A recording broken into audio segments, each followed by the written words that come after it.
اعوذ باللہ من الشیطان اللعین الرجیم بسم اللہ الرحمن الرحیم الحمد للہ رب العالمین والصلاة والسلام علی سیدنا محمد وآلہ الطاہرین اللہم صل علی محمد وآل محمد اللہم وفقنا وجمیع المشتغلین بحق امیر المؤمنین علیہ الصلاة والسلام۔ آج کے اس درس میں کاروان حسین ابن علی کو جس انداز میں کہاں اور کس جگہ کوفے میں اور زندان کی کیفیت کیا تھی اور کیسا زندان تھا جہاں پر آل نبی کو، اسیران کربلا کو، کاروان حسینی کو بند کر دیا گیا، حکومت وقت کی طرف سے ان کو محبوس کر دیا گیا، زندان بھیج دیا گیا۔ شیخ صدوق رئیس المحدثین رضوان اللہ تعالی علیہ نے جو روایت بیان کی ہے کہ اس میں یہ ملتا ہے کہ لما جیء برأس الحسین امر بوضع بین یدیہ فی طست من ذہب وجعل یضرب بقضیب۔ لما جیء برأس الحسین امر بوضع بین یدیہ فی طست من ذہب وجعل یضرب بقضیب فی یدہ علی ثنایاہ ویقول لقد اسرع الشیب الیک یا ابا عبداللہ۔ جب عبید اللہ ابن زیاد کے سامنے سر مقدس سید الشہداء کو پیش کیا گیا تو یہ پہلے بھی بیان ہو گیا، یہ لعین مسلسل اپنی چھڑی کے ذریعے سے، عصا کے ذریعے سے بدتمیزی کر رہا تھا، بے ادبی کر رہا تھا، اور یہ لعین کہہ رہا تھا کہ لقد اسرع الشیب الیک یا ابا عبداللہ، بہت جلد بوڑھے ہو گئے، بہت جلد بوڑھاپا طاری ہو گیا یا ابا عبداللہ آپ پر، یہ جملہ دہرا رہا تھا یہ لعین۔ تو جس انداز میں عبید اللہ ابن زیاد کے دربار میں پیش کیا گیا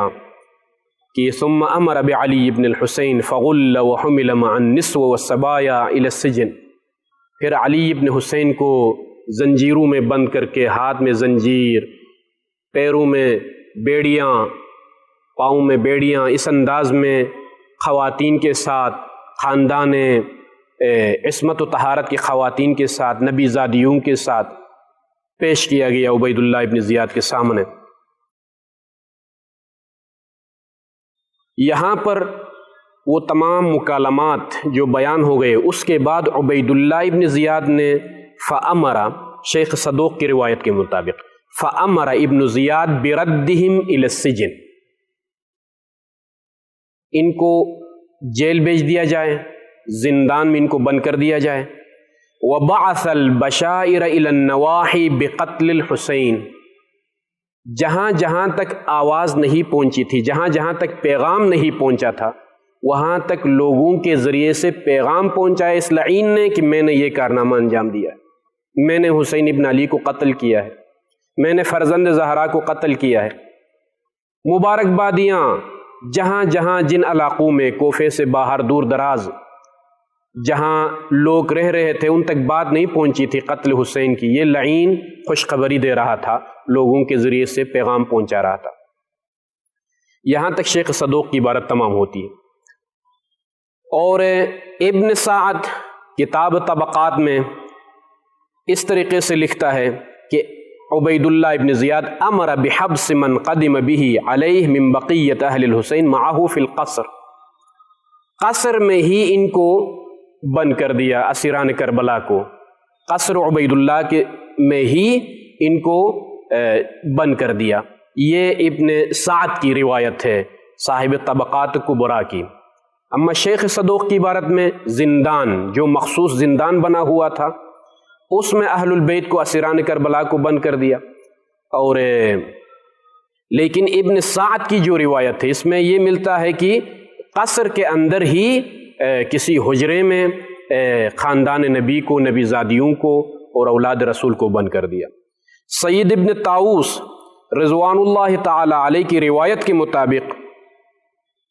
فحملوا الى دار جنب المسجد الاعظم، مسجد کوفہ جو آج موجود ہے، اس کے احاطے میں ہی کوئی گھر تھا، وہاں پر جو ہے عبید اللہ ابن زیاد نے ان کو بند کر دیا۔ فقالت زینب بنت علی، جب اس گھر میں زندان کے طور پر اور اس میں جب اہل البیت کو بند کر دیا اسیران کربلا کو، تو زینب بنت علی نے یہ فرمایا لا يدخلن علینا عربیہ، کوئی خاتون عربی خاتون ہمارے پاس نہیں آئے گی مگر یہ کہ وہ بھی کنیز ہو یا مملوکہ ہو،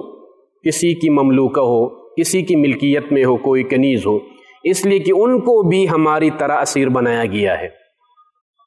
یہ سعید ابن طاؤس کی روایت ہے۔ اما طبری نے ایک بات کی ہے، یہ میں اقوال نقل کر رہا ہوں، پھر جو تحلیلی گفتگو آئے گی وہ زیادہ اہمیت کا حامل ہوگی، لہٰذا یہ اقوال فی الحال غور سے سنیے تاکہ تحلیلی گفتگو بات مانے والی ہے۔ طبری نے کیا لکھا ہے، زندان میں جب یہ محبوس تھے، زندان میں جب ان کو بند کر دیا گیا، جب زندان میں ڈال دیا گیا اسیران کربلا کو، تو فبینما القوم محتسبون اذ وقع حجر فی السجن معه کتاب مربوط، کسی نے کوئی پتھر پھینکا، اس کے ساتھ کوئی پرچی بندھی ہوئی تھی، کوئی کاغذ کا ٹکڑا تھا جو پتھر کے ساتھ باندھ کر اندر پھینکا گیا زندان میں۔ اس میں یہ لکھا ہوا تھا کہ قاصد عبید اللہ ابن زیاد کی طرف سے روانہ ہونے والا ہے یا روانہ ہوا ہے فلان دن شام کی طرف، دمشق کی طرف یزید کو پیغام دینے کے لیے، اور وہ فلان دن واپس آنے والا ہے۔ اور اگر زندان کے باہر سے تکبیر کی آواز اگر آئے، اگر تکبیر کی آواز سنائی دی، تو آپ لوگوں کو یقین ہونا چاہیے کہ قتل حتمی ہے، کوفے میں ہی تم لوگوں کو قتل کر دیا جائے گا۔ اگر تکبیر کی آواز بلند نہ ہو زندان کے باہر سے، تو پھر انشاءاللہ تعالی آپ لوگوں کو امان ہے۔ یہ اس کاغذ کے ٹکڑے پر لکھا ہوا تھا۔ 2 دن 3 دن جتنی بھی مدت بعد انشاءاللہ میں تفصیل کے ساتھ بیان کروں گا کتنا عرصہ کوفے میں اس کاروان حسینی کو رکھا گیا۔ تو دوبارہ جب وہ قاصد آیا ہے شام سے، تو پھر کسی نے جو ہے اس پتھر کے ساتھ کوئی پرچی باندھ کر دوبارہ کوئی کاغذ کا ٹکڑا اس کے ساتھ اندر پھینک دیا۔ اس میں یہ لکھا ہوا تھا امان کے بارے میں، اور ساتھ ساتھ تکبیر کی آواز بھی بلند نہیں ہوئی، اور اس کتاب میں بِأَنْ صُرِّحَ الْأُسَارَى إِلَيَّ، جو آل نبی اسیر ہیں کوفے میں زندان میں، ان کو شام بھیج دیا جائے۔ یزید نے یہ لکھا تھا۔ یہ پیغام اس بندے نے اندر پھینک کر زندان کے اندر پتھر کے ساتھ پہنچا دیا، مگر یہ کون تھا پھینکنے والا باہر سے،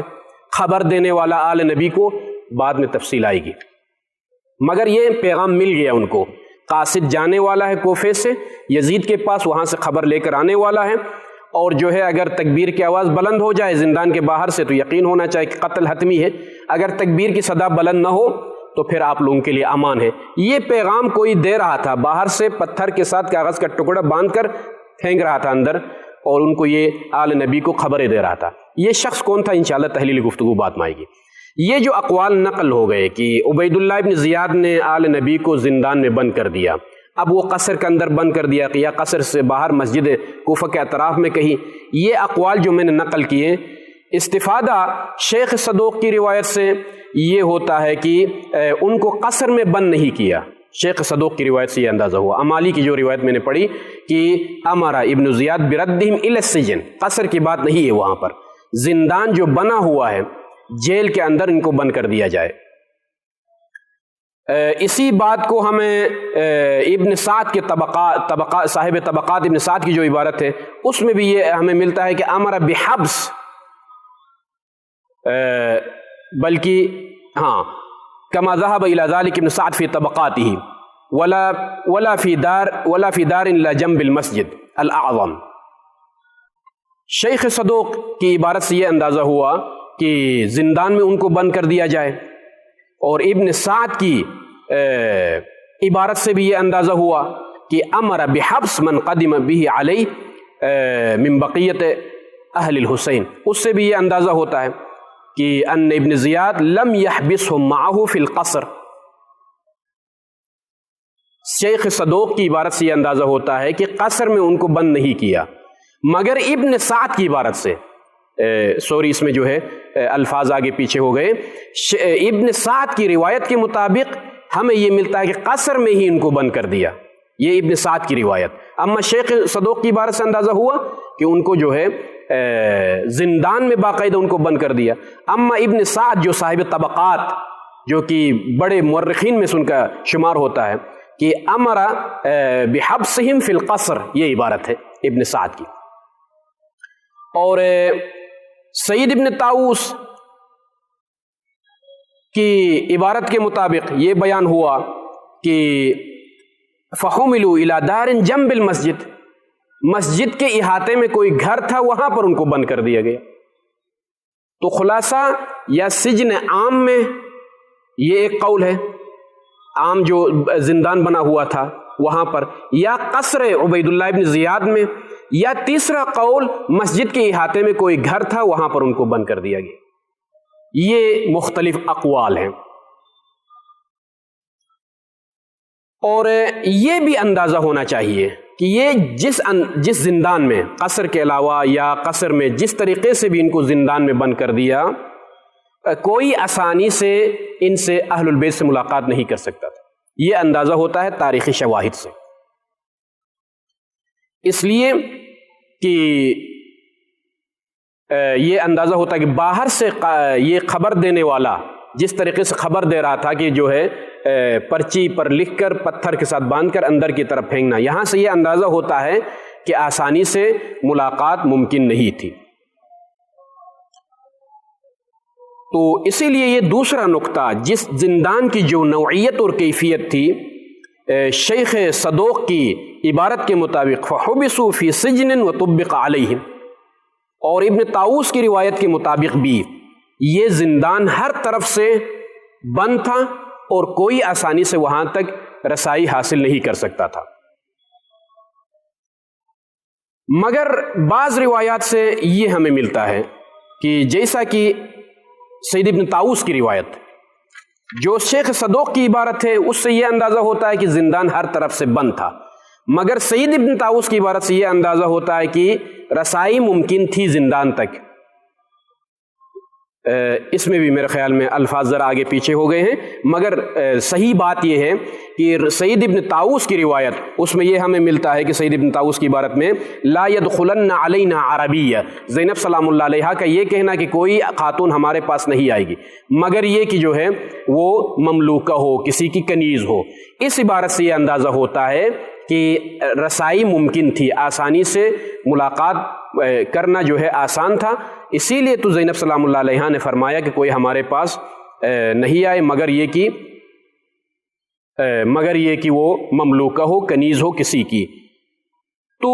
خلاصہ کلام عبارتیں مضطرب ہیں تاریخ کی، کہ اقوال مختلف ہیں، متعدد ہیں، کہ زندان کی کیفیت اور زندان میں لوگوں کا آنا جانا،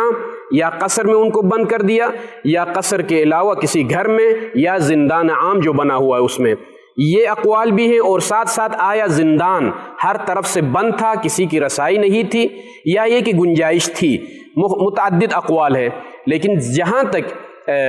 آخری بات جو میں کہہ سکتا ہوں وہ یہ کہ زندان میں کسی کا، عام لوگوں کا آنا جانا ممکن نہیں تھا، اس انداز میں اہل البیت کو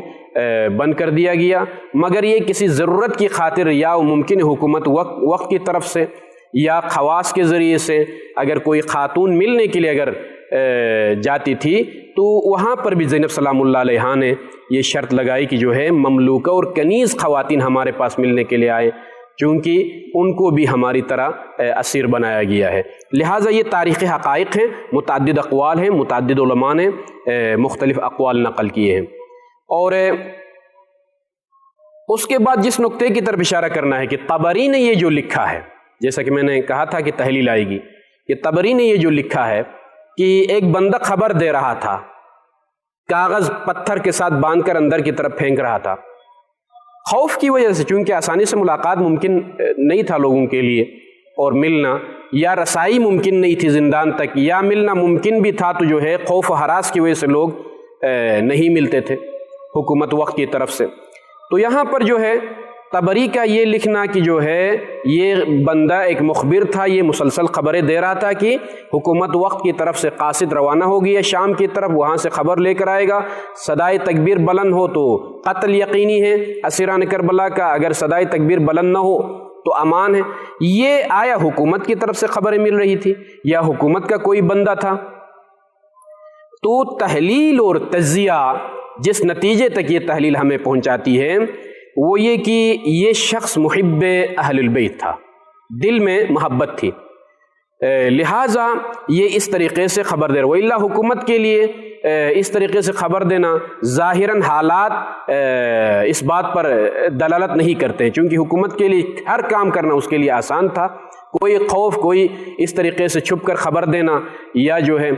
علناً بھی وہ سب کے سامنے بھی حکومت اعلان کر سکتی تھی کہ جو ہے قتل کا حکم دینا ہے یا امان کا۔ لہٰذا یہ جو اندازہ ہوتا ہے کہ اس طریقے سے حکومت سے چھپ کر یہ بندہ اہل البیت کے لیے خبریں لے کر آتا تھا، اور جو ہے حکومتی احوال سے، خیال سے اور آراء سے جو ہے یہ انسان ان کو اہل البیت کو آگاہ کر رہا تھا۔ تو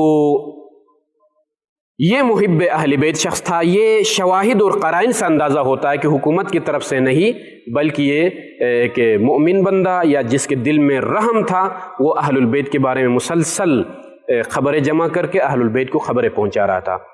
اور مزید تفصیل انشاءاللہ تعالی تسلسل ہے، گفتگو جاری و ساری ہے، بیان کیا جائے گا۔ وصلی اللہ علی محمد وآلہ الطاہرین، اللہم صل علی محمد وآل محمد۔